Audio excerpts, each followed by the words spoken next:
Well, it's a beautiful 79 degrees, so I figured I'm gonna get the pontoon boat out, take you guys out on the lake. I'm just kidding, it's Biden's economy. I can't afford this shit. I'm at Cabela's, parked at Cabela's. We'll take the long way back to the truck, but it is 79 degrees, beautiful day.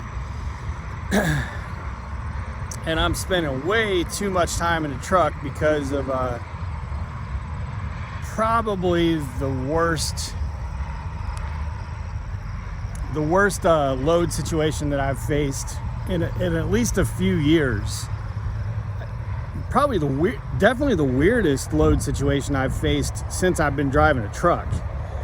Like, I have never in my wildest dreams thought that I would have a shipper's security team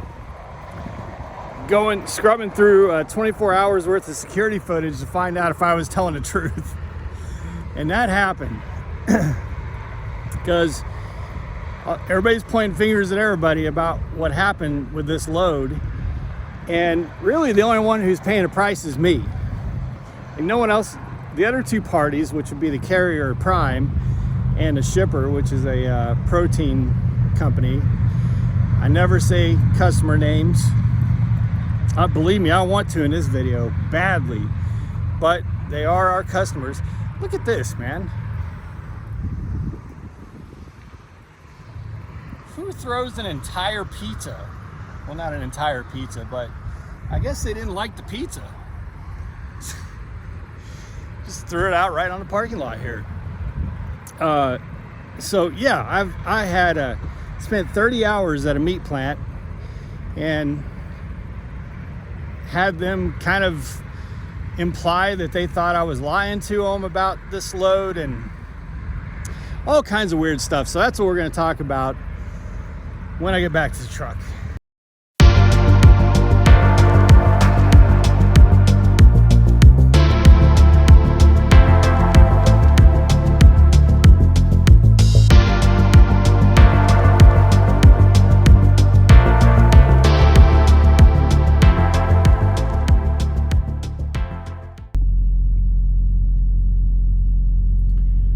That reefer cut on right when I was starting to make a video, which, by the way, I think the reefer fuel surcharge for this trip was like 14 bucks or something like that, which would have made sense if the original trip stayed intact as proposed, but it's going to be way more than $14. Hey guys, my name is Eric. Driveline is the channel. World's Okay steering wheel holder is the slogan. I've been driving for almost 6 years, and man, there's always going to be a new experience. If I drove for 6 years more, there would be a new experience 6 years from now. It's just, if you think that all of a sudden you've gotten this groove and you've seen it all, just wait. You'll have a very unique, rare experience come up when you least expect it, and that's what happened to me. So I'm gonna give you some backstory here. It is Sunday night right now. Sunday evening. I'm parked at Cabela's. I'm in the north, which is nice temperature-wise. It was like low 60s all night, which was amazing, and then it never got past 79 today. So that's nice, but here's the thing. I was supposed to deliver at 0200 yesterday morning. That obviously didn't happen. I delivered at a Walmart Thursday night at 11:30 p.m., which, by the way, that was pretty damn frustrating too. So I was already frustrated. I was already frustrated because the load that I had picked up, that I was delivering to that Walmart, was supposed to be delivered Friday. So I'd hauled ass to get down to about 130 miles from that Walmart on early Thursday. And was going to take care of, was going to get some good sleep, was going to take care of some things, take a shower. So because I knew I had a lot of time, because I didn't have an appointment set yet, the appointment was going to be for Friday, but I didn't have it set yet. It just in the dispatch, it just showed 0 to 0. So the appointment hadn't been set yet, but I knew it was going to be Friday. So worst case scenario, or best case scenario, I guess you could probably say, is that the appointment would have been set for like 0059 or something like that, right? So in my mind, I know I've got 130 miles. So I need to be prepared to leave probably 9:30 or 10 p.m., depending on if the appointment ended up being set that early. So I knew that I should have the entire day. Well, because I got there so early in the morning, it was like 3:30 in the morning, and I was fortunate enough to find a parking spot that's Love's. I stayed up. Like I was messing around, doing some things, catching up on some things, doing some paperwork, and I didn't immediately go to sleep, because why would I need to? I wouldn't need to leave until, well, probably 8:30 or 9 if they had set it really at, midnight or 1 a.m. But that's a long time. Like I figured I had a long time, so I wasn't really pressed to get to sleep. I did end up going to sleep later that morning, and I was like, well, I'll just get up and take a shower tonight, and hopefully I'll have my appointment set. Well, while I was asleep, they did send me the appointment, but they sent me the appointment for Thursday.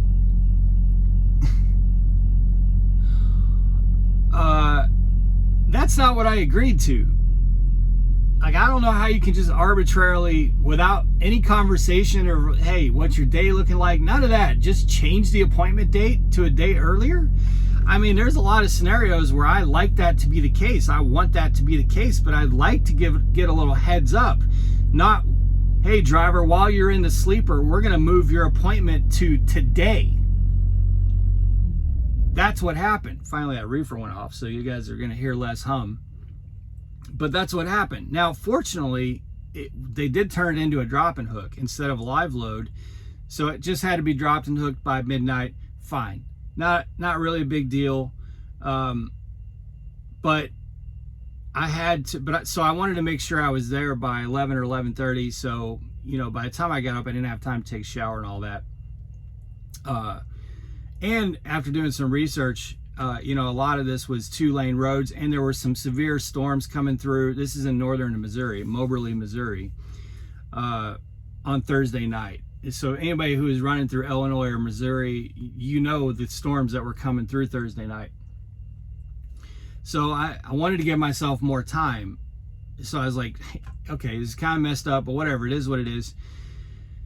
So I jammed over there, got it dropped off, and immediately got a load, picking up, I don't know, within 100 miles, that was a drop and hook at a meat plant that could be picked up, or its window was midnight to, I think 1600 on Friday.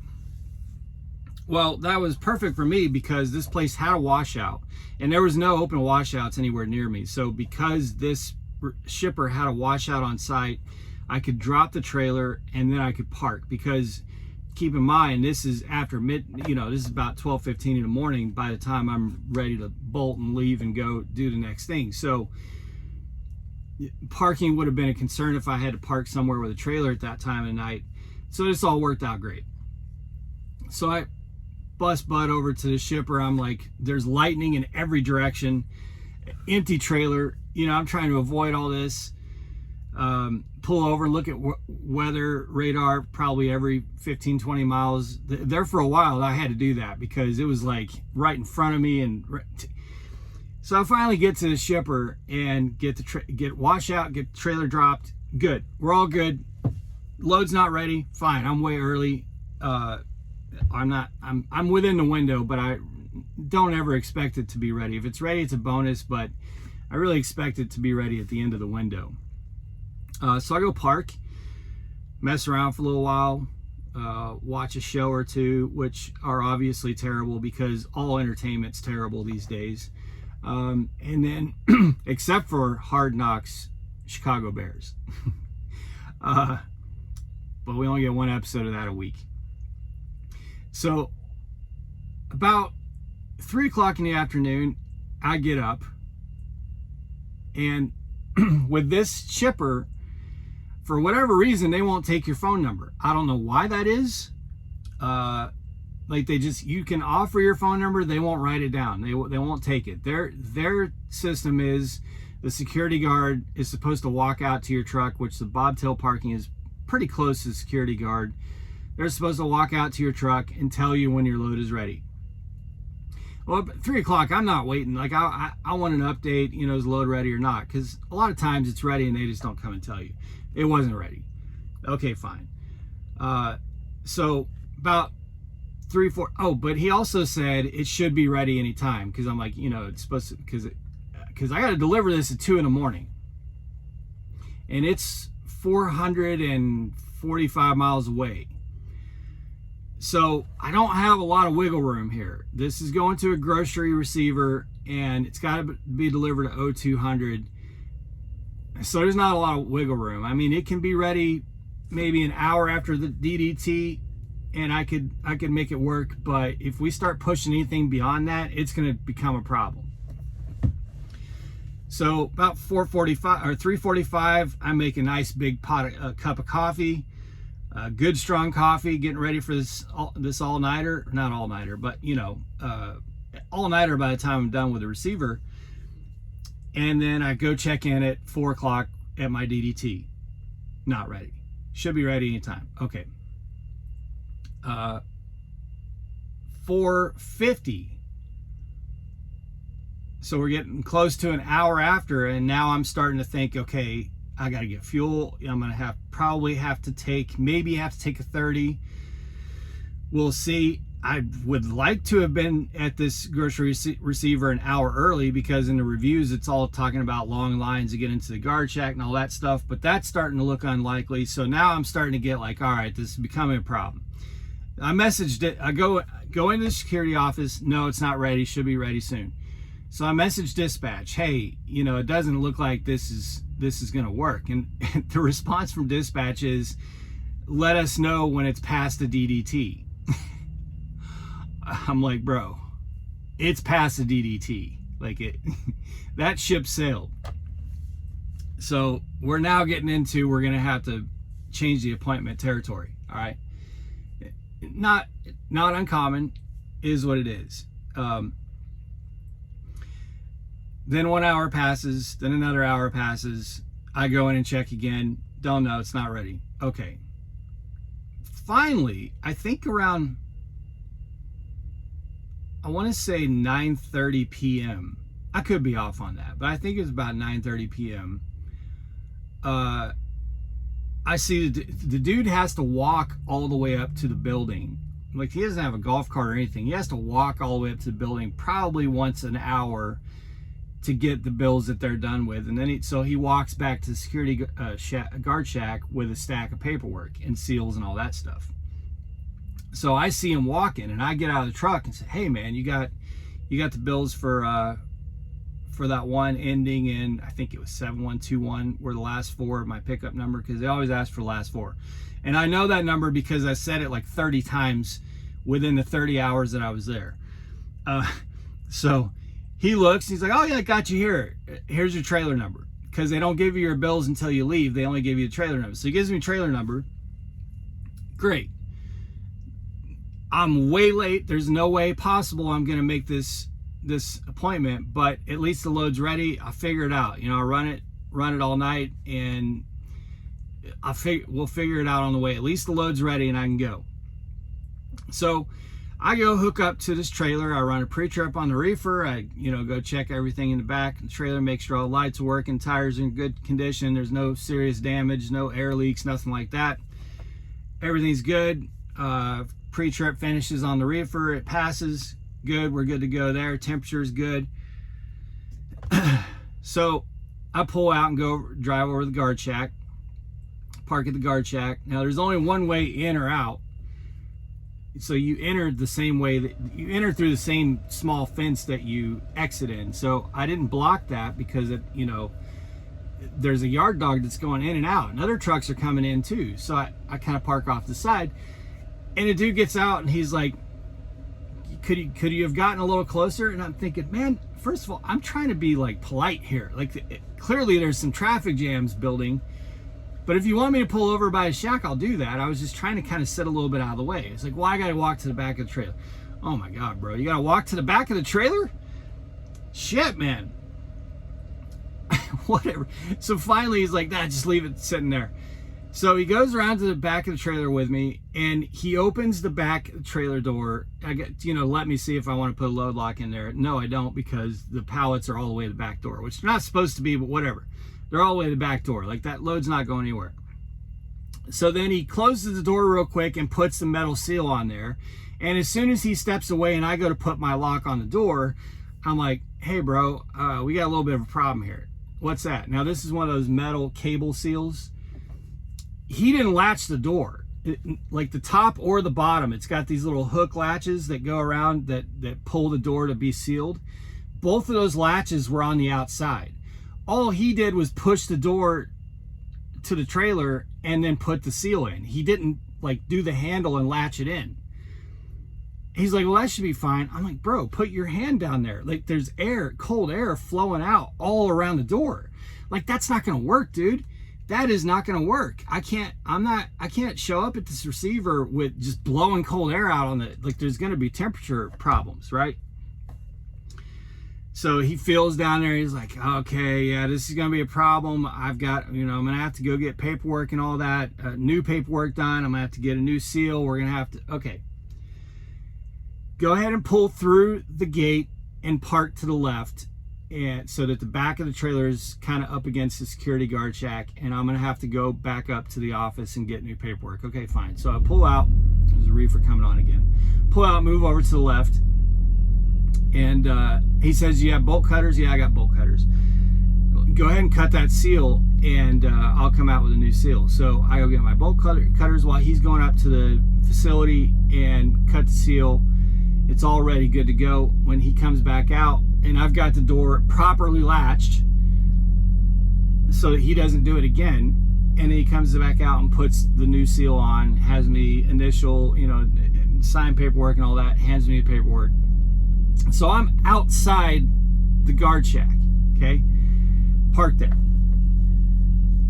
Then I get into the truck and I'm looking at the bills, and the address is correct. The address is correct. The weight is correct, 29,000 pounds. That's what my dispatch says. Everything kind of just at first glance looks correct, except for my pickup number, which would be at the top, is not what matches this pickup number. It's a 2500 number, but none of the other numbers match. None of the POs match. There's no matching numbers on these bills with what I have. So I call and I bring, and the depart individual that I talked to, he's just breezing through this stuff. Like, you got a lock on a trailer, what's your address and all this. And I'm trying to get this out. Like, hey, but I figure he's gonna ask me, because they almost always ask every single time, can you read me a PO number or something on there that's gonna match it up. He doesn't do that. Like, the one time he doesn't ask me, the depart call associate doesn't ask me for a number on there, is the time I needed them to, and I was just waiting to ask this, but he says, okay, you're good to go. So he dispatches me on this. I didn't realize this was going to be as big a problem as it was. So I'm like, okay, hold on, I got some questions here, because some things don't look right to me. So I've got this number at the top, it don't match my number. Okay, give me, do you have this number? No, I don't have this number on there. Do you have that? Give me a PO number. I give him a PO number. No, that doesn't, I don't see that. So we very quickly conclude that this is not my load. So I go back inside, and it's the guard shack, and the guy's already flustered with me because I've just made him do a whole bunch of work, which he made himself do a whole bunch of extra work. And then I inform him that I don't think this is my load. He says, well, okay, well, what's the last four? I was like, it's 7121, like I told you. Like I've told you like 5 times that I've come in and talked to you about this. And when I got out and asked you if you had a bill, I didn't say all that, but in my mind, I'm going, how do you not know this? I'm the only truck, it's been pretty quiet tonight. Yeah, those aren't your bills. Okay. That's what I'm trying to say to you. I don't think this is my load. Yeah, this is not your load. This is messed up. There's nowhere to turn around. So I have to maneuver and back through the fence, back through where the guard shack is, back into the drop yard, and go drop this trailer and take the bills back to him. And he's pretty frustrated because now he's messed up the seal, because they have to have a temporary seal while it's on the lot. They want the driver that picks up the trailer to visually look in the trailer. So now he's going to have to go do a new seal because he's got whatever driver takes that trailer is going to need to look inside that trailer. He's getting frustrated. All of this is his fault. None of this is my fault, but he's getting frustrated. So I go through all this stuff, and meanwhile I'm messaging my night dispatcher or fleet manager. I don't like calling them dispatcher because they don't dispatch, but my night fleet manager, FM, we'll call it that. And this is again Friday night, and I'm like, hey man, not only am I definitely not going to make that appointment, as I've already said, but now we've got a little bit of a cluster. They messed up the seal, they didn't properly close the door, and now I'm figuring out that I've probably got the wrong load, so stand by. Well, come to find out, once they depart your truck, and I didn't know this, my wife actually worked in-house, I didn't know this. Once they depart your truck, that's a knot that is not easily unwound, untied. Like, I didn't realize how messed up that would make things. Because they had already departed me on this load in their system, they can't undepart you. It's not something they can just be like, I'll just take that off. So that started this whole cluster where, unbeknownst to me, oh, and by the way, my load actually wasn't ready. So I go back and park in Bobtail. And now I'm like, you gotta be kidding me. I started my clock and all this, so I'm like frustrated. I'm calling logs, then they have to get the IT department at Prime involved in this. Because like I said, you can't just undo a departed load. So they're like, there's this big email chain that's already starting at Prime about this load. Because now what they ended up doing is splitting the load into 2 trip numbers. They basically made 2 loads out of it. The first load that they had actually departed me on, they put my empty deadhead miles to, and the pay for those deadhead miles. And then the second, now they've sent me a new dispatch with a new trip number with what would be the loaded miles, because that's the only way. So basically we're saying that I was done with the first trip that they had already departed me on, and now they're dispatching me on a new one. It was a mess, man. It was a mess because the guy had departed. He was just trying to rush me off the phone, and he departed me before he should have. And so anyway, so I go back in, I don't know, hour or 2 later, nothing. Now I'm jacked on coffee and everything. I'm like, okay, this is starting to suck. Again, this was supposed to be delivered at 0200 Saturday morning. And I think I went in probably once on the hour, every hour, right up until about, I want to say 4:45, 5 in the morning. At that point in time, I just said, hey, can I just go straight inside the facility and check with them? Yeah, that's fine. You can go in and talk with them.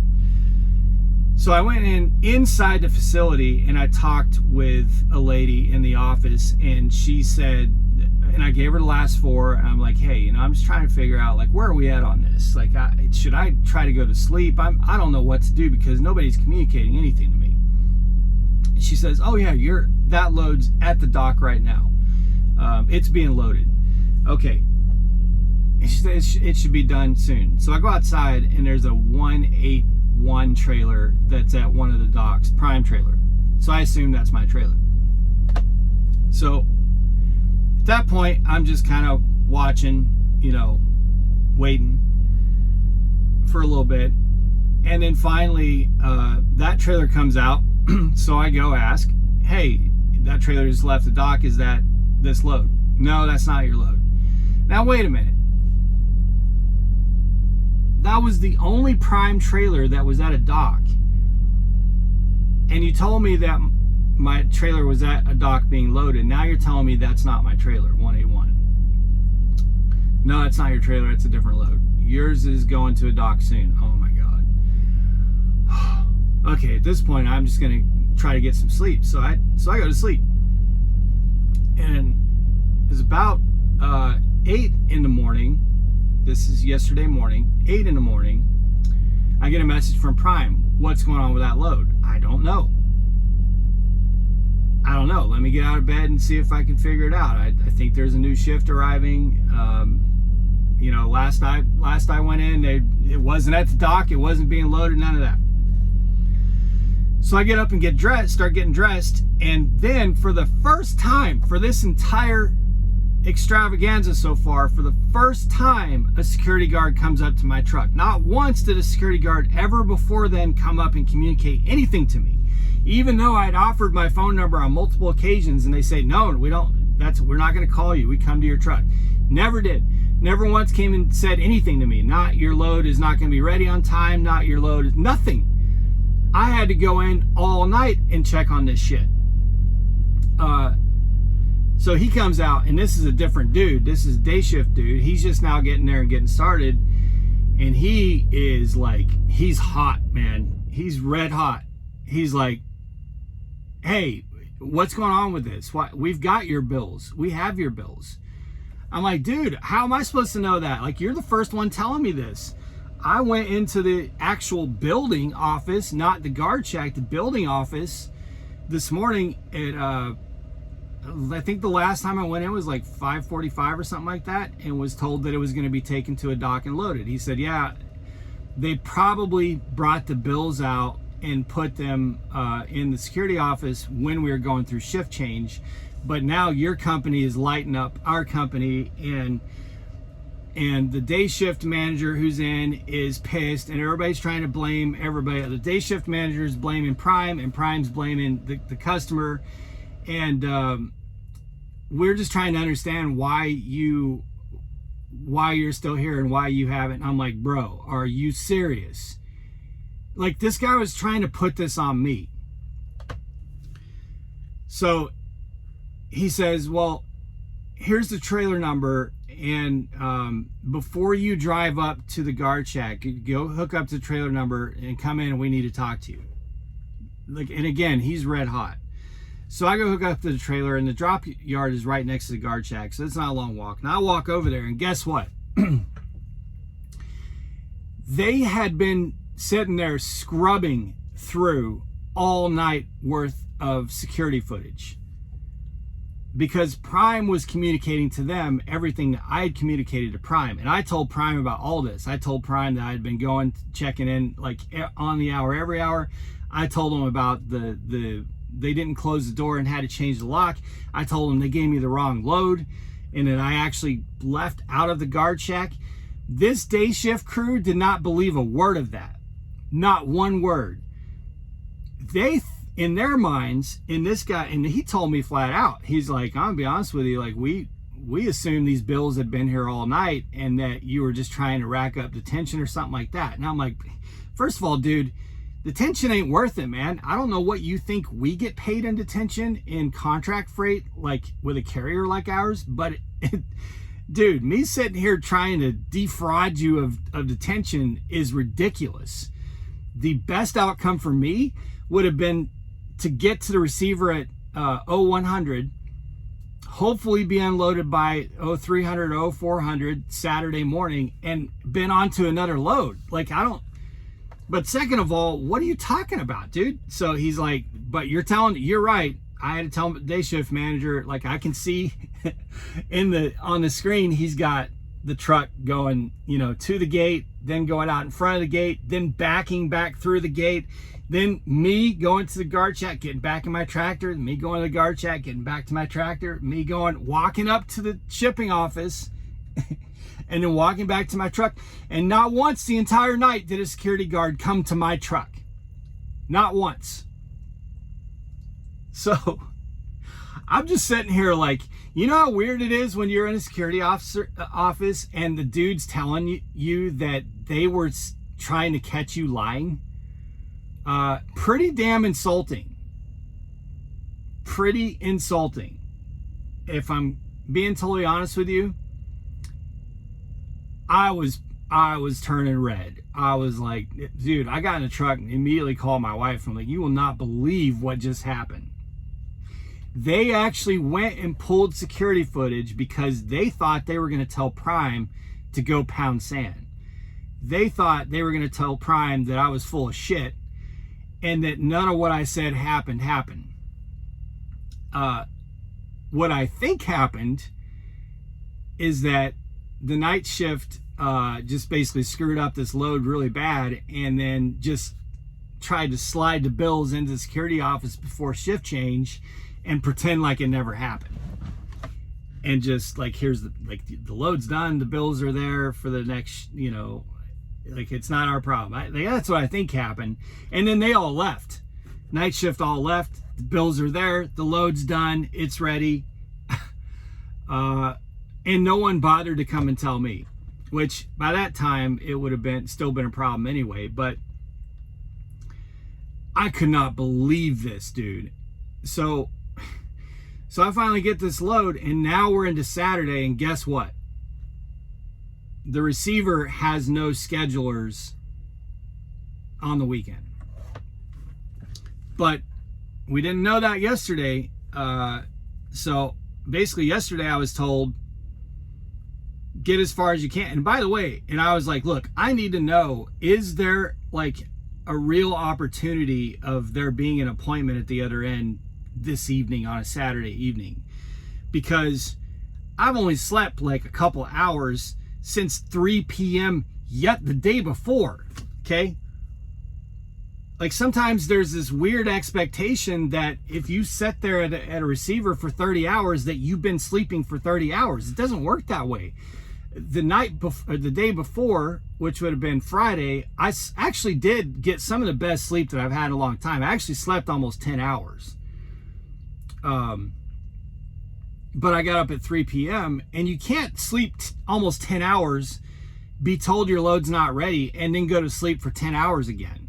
Like, I don't know how, in what world it would be assumed that that's realistic. That's not realistic. Not only can I not immediately go back to sleep for another 10 hours, I'm having to go in and talk to these people every hour. And I've just got a big ass cup of coffee into my belly. I was up all night other than a nap in the morning. So I'm like, man,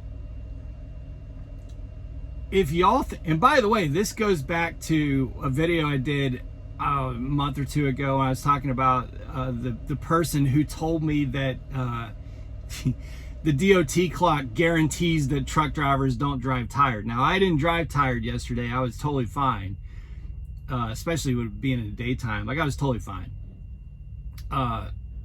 But because I had actually done 10 hours in the sleeper, this is for you non-drivers for a minute, who think that the DOT ELD clock actually prevents their being tired driving. Because I had slept for 10 hours, I could have been not in a sleeper berth, but off duty for 30 hours after that and still legally driven. So this is just a side note, but the DOT clock doesn't mean shit. Now, I'd had a good few hours nap, so I was fine. Didn't have to drive that long, but they couldn't tell me that there was a guaranteed schedule, appointment scheduled. So I'm like, look, I didn't get to shower the night that I was headed over there. I'm gonna drive about 300 miles and park at a Love's, get a shower and get a nap, get some sleep. Like, I'm just gonna stop for a break. If you guys can't tell me there's an appointment, I've been up all night, man. I ain't about sitting here driving 8 hours and then parking outside of a receiver that I know for a fact is gonna want an appointment. There is no way this particular, I'm not gonna tell you guys a customer, I'm just telling you I've delivered to a lot of these customers. There's no way in hell that you're just going to show up late without an appointment and just, oh yeah, here's a doc for you. Welcome, sir. Would you like some milk and cookies? Fuck no, that is exactly not what's going to happen. So I do a 10-hour break at this Love's yesterday, and then late last night, I'm like, all right, man, you know, what should I do here? Because I don't have an appointment yet. And then I'm told, yeah, just go to the receiver. We're gonna work it out. We're gonna make it work. That does not give me any confidence, but whatever. If that's what I'm being asked to do, that's what I'm gonna do. So I get ready to charge over. Now, once I get actually moving and working, guess what? A message comes in. Yeah, we don't think this is gonna work, but we need you to try to get within 10 or 15 minutes of the receiver. Now, this is in the middle of the night now, so finding parking is pretty sketchy. And basically the only thing that I could find and make work is this damn Cabela's.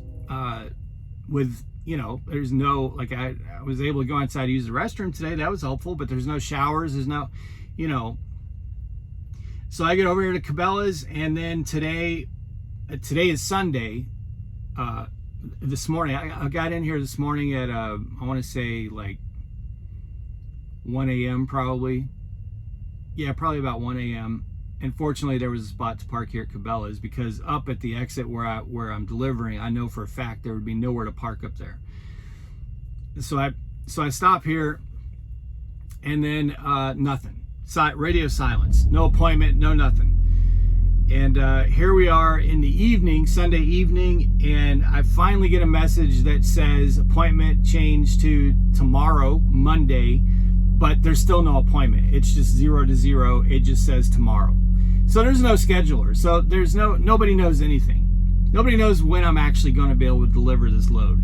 So I have a 400-mile load paying $800, a little like $850 or something like that, maybe $870. That was supposed to deliver at 2 o'clock yesterday morning, that I still have, with a $14 reefer fuel surcharge that I've been running this reefer for now damn near 2 days, and we'll probably have to add a third day to it. I still have no appointment at site, and this is all from a customer that wanted to accuse me of lying about getting a wrong load and checking with them and all this stuff.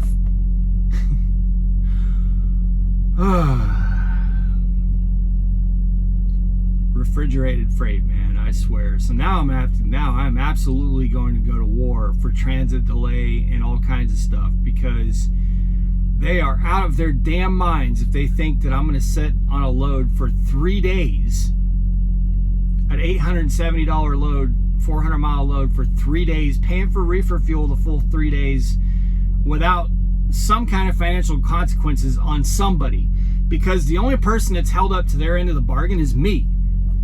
I went above and beyond on all the stuff that's expected of me. But no other party's really kind of gone to war for me. It's the name of the game, man. So anyway, it was nice to get out of the truck today, go walk around Cabela's and look at all the stuff that I can't afford to buy. I'm just loving all these economists. I was listening to a video this morning about Joe Biden's economy, and their consumer spending is up, so the economy is doing great. Well, yeah, no fuck. If everything costs 30% more, everything that you have to survive costs 30% more, spending is going to be up. We ain't got a choice. If I go buy a pair of gloves, I'm spending more than I was a couple years ago. Of course spending's up, you. All right, guys. Be safe, make good decisions, always drive, thrive. Talk to you all soon.